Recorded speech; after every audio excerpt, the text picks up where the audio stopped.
Assalamu alaikum, c'est Ahlam Dib. Je vais vous expliquer chapitre 2, vitesse de réaction chimique, partie 1. Avant de commencer, s'il vous plaît, préparez vos outils. À la fin de cette vidéo, vérifiez si vous avez acquis ces objectifs. Vous avez déjà appris dans les classes précédentes à propos des réactions chimiques. Comme vous savez, dans une réaction chimique, les molécules entrent en collision les unes avec les autres, alors des liaisons se cassent, d'autres se forment et les réactifs se transforment en produits. Certaines réactions chimiques sont lentes, comme le brunissement d'une pomme et la formation de la rouille.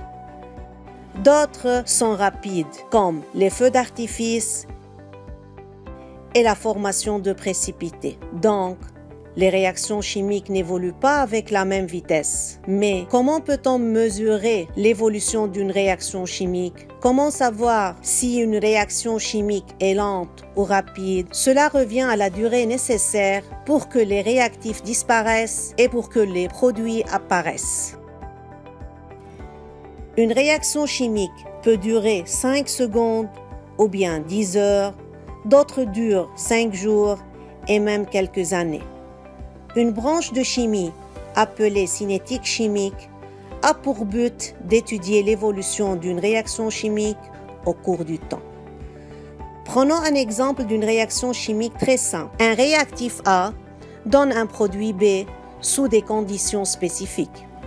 Au cours du temps, le nombre de particules de A représentées par des boules violettes diminue alors que le nombre de particules de B, les boules vertes, augmente. Remplissons un tableau d'avancement pour cette réaction chimique. À l'état initial, T égale 0, il y avait 16 particules de A et 0 particules de B. À T égale 8 minutes, il y a 8 particules de A et 8 particules de B. À T égale 15 minutes, il y a 4 particules de A et 12 particules de B. À T égale 23 minutes, il y a seulement 2 particules de A et 14 particules de B.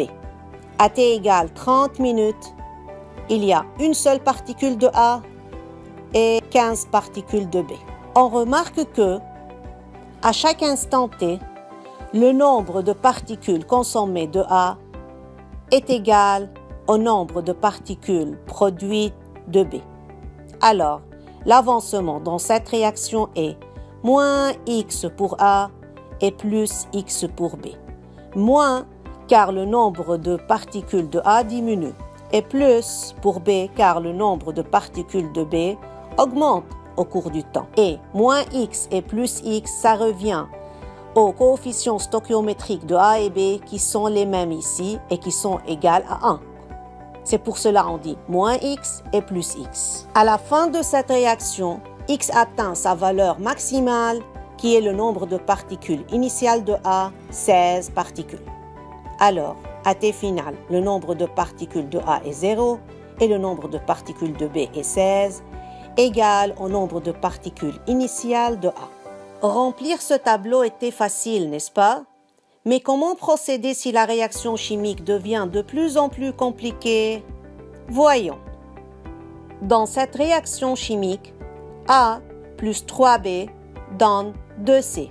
Cela signifie que une mole de A réagit avec 3 moles de B pour produire 2 moles de C. Voici un tableau de conversion pour cette réaction chimique. Pour T égale 0, on a un mélange formé de 10 moles de A et 30 moles de B. Bien sûr, le nombre de moles de C, c'est 0. L'avancement de cette réaction est moins X pour A, moins 3X pour B et plus 2X pour C. Moins X pour A, tout d'abord, le signe moins, c'est parce que le nombre de moles des réactifs va diminuer. Et moins X pour A, car le coefficient stoichiométrique de A, c'est 1. Moins 3X pour B, car le coefficient stoichiométrique de B, c'est 3. Et plus 2X pour C, car le coefficient stoichiométrique de C est 2.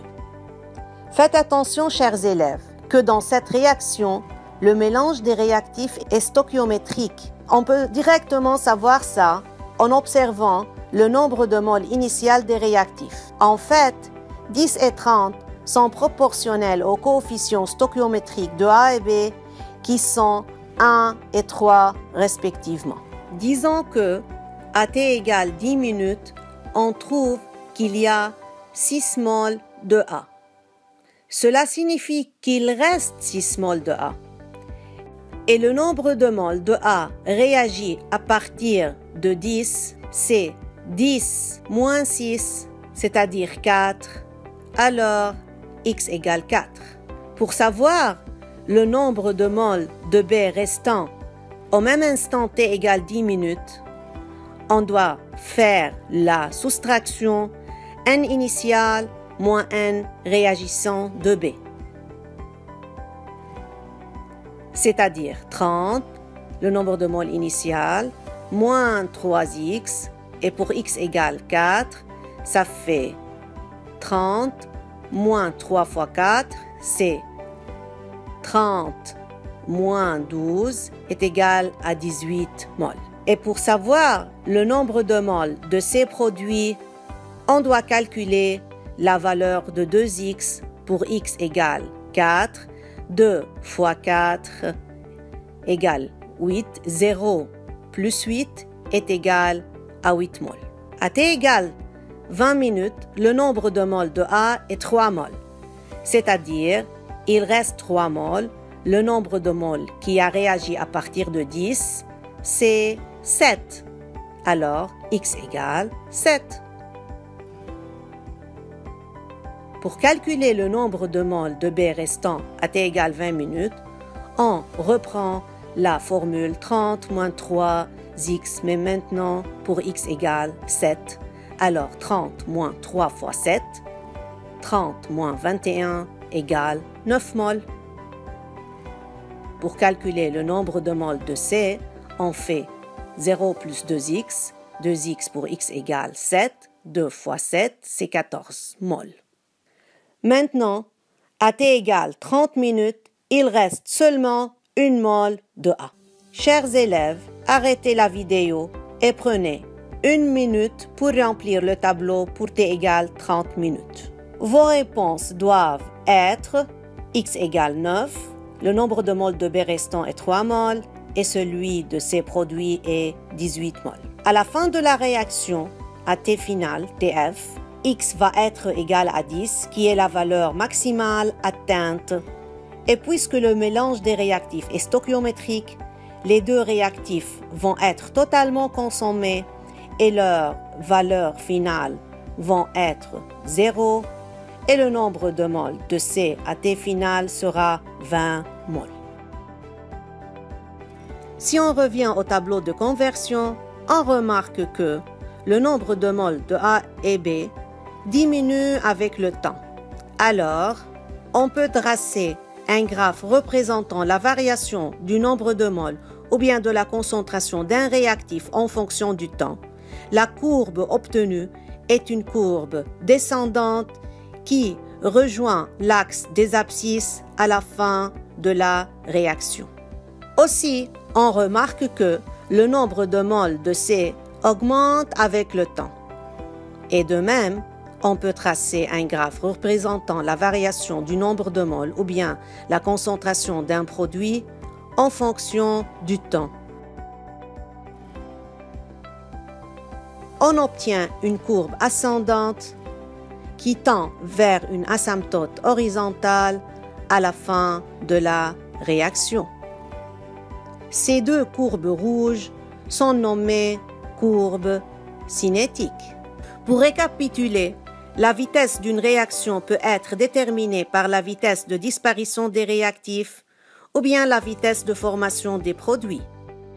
Par analogie avec la notion vitesse prise en physique dans les classes EB8 et ES1, lorsqu'on parle de la vitesse, il faut préciser s'il s'agit de la vitesse moyenne ou bien de la vitesse instantanée. Chers élèves, c'est l'essentiel de cette vidéo.